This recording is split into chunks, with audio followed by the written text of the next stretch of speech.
Madam Speaker, Madam Sponsor, what is the total national debt as of now? Sa ngayon po, ang total is about 16 trillion. 16 trillion pesos? 15.69 trillion to be exact.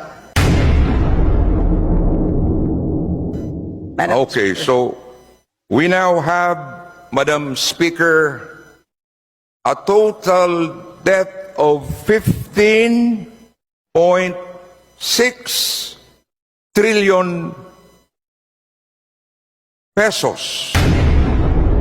Just a year ago, this was, I think, 14 trillion pesos. Correct me if I'm wrong, Madam Sponsor. That is correct, Madam Speaker, Your Honor.